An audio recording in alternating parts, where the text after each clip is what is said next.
Hi friends, இன்றைக்கி ஒரு ஹெல்த்தியான ஸ்வீட் ரெசிபி தான் எப்படி செய்கிறதுன்னு பார்க்க போகிறோம்.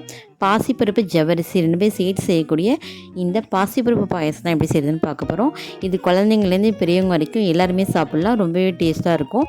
15 to 20 மினிட்ஸ்க்குள்ளே ரொம்பவே குயிக்காக ரெடி பண்ணிடலாம். இல்லை பாசிப்பருப்பு வேகிற டைம் மட்டும்தான், மற்றபடி எல்லாமே குயிக்காக ரெடி பண்ணிடலாம். வாங்க எப்படி செய்கிறதுன்னு பார்க்கலாம். பாசிப்பருப்பு பாயசம் செய்கிறதுக்கு ஜவ்வரிசி சேர்த்து தான் செய்ய போகிறேன். சின்ன ஜவ்வரிசி கொஞ்சமாக எடுத்துருக்கேன். தண்ணி ஊற்றி ஒரு 10 நிமிஷம் ஊற வச்சிடலாம். நம்ம பாசிப்பருப்பு வேகிற டயத்துக்கு இந்த ஜவ்வரிசி ஊறினாலே போதும்.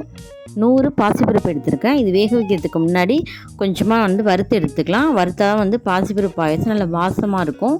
அதனால் கொஞ்ச நேரம் லோ ஃப்ளேமில் வச்சு நல்லா வறுத்து விட்டுக்கலாம்.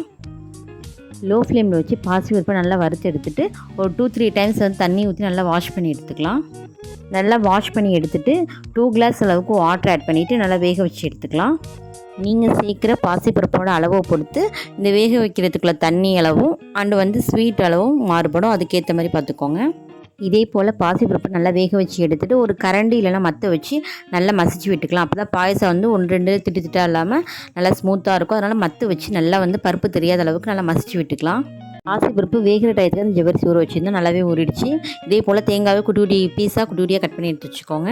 பாயசம் செய்கிறதுக்கு இதே போல் ஒரு அகலமான பால் காய்ச்சிற பாத்திரம் எடுத்துருக்கேன். இதில் ஆல்ரெடி நம்ம ஒரு 10 நிமிஷத்துக்கிட்ட ஊற வச்சுருந்த ஜவ்வரிசி தண்ணியோடு சேர்த்துட்டு நல்லா வேக வச்சு எடுத்துக்கலாம்.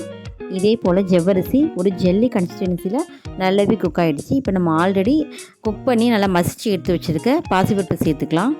ஜவ்வரிசி நல்லா வெந்ததுக்கப்புறமா வேக வச்சு மசிச்சு எடுத்து வச்சுருக்க பாசிப்பருப்பு சேர்த்துக்கலாம். இதில் கொஞ்சமாக தண்ணி சேர்த்துட்டு நல்லா மிக்ஸ் பண்ணிட்டு சேர்த்துக்கலாம். வேக வச்ச ஜவ்வரிசி பாசிப்பருப்பு ரெண்டுத்தையுமே ஒன்று போல் நல்லா கலந்து விட்டுக்கலாம். கலந்து விட்டுட்டு இப்போ ஸ்வீட் சேர்த்துக்கலாம். தூசி இல்லாத வெல்லம் சேர்த்துருக்கேன். இதே போல் உடச்சிட்டு 100 பாசிப்பருப்புக்கு 150 அளவுக்கு வெல்லம் சேர்த்துக்கிறேன்.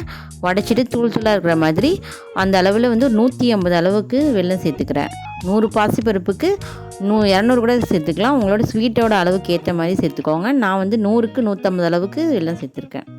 வெல்லம் சேர்த்ததுக்கு அப்புறமா அடிப்பிடிக்காமல் கெட்டிப்படாமல் கரண்டியை வச்சு இதே போல் நல்லா ஒரு தடவை கலந்து விட்டுக்கோங்க. ஒரு 1/4 டேபிள் ஸ்பூன் அளவுக்கு ஏலக்காய் பவுடர் சேர்த்துக்கிறேன். இதில் நம்ம சேர்த்த ஜவ்வரிசி, பாசிப்பருப்பு, வெல்லம், ஏலக்காய் பவுட்ரு எல்லாத்தையுமே ஒன்று போல் ஒரு தடவை நல்லா கலந்து விட்டுக்கலாம். இப்போ நம்ம பாயசத்துக்கு முந்திரி, திராட்சை, குருடியாக கட் பண்ணி வச்சுருக்க தேங்காய் எல்லாத்தையுமே நெய்யில் நல்லா வறுத்துட்டு சேர்த்துக்கலாம்.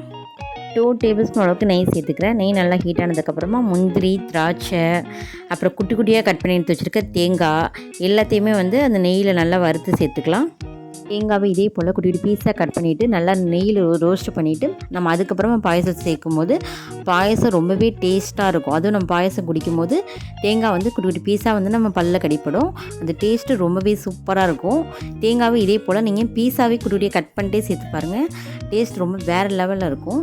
நெய்யில் வறுத்த முந்திரி, திராட்சை, தேங்காய் எல்லாத்தையுமே பாயசத்தில் சேர்த்துட்டு ஒரு தடவை நல்லா மிக்ஸ் பண்ணி விட்டுக்கலாம். ஃபைனலாக ஒரு 1/2 கிளாஸ் அளவுக்கு தேங்காய் பால் சேர்த்துக்கிறேன். தேங்காய் பால் நம்ம லாஸ்ட்டாக ஃபைனலாக சேர்க்கணும்.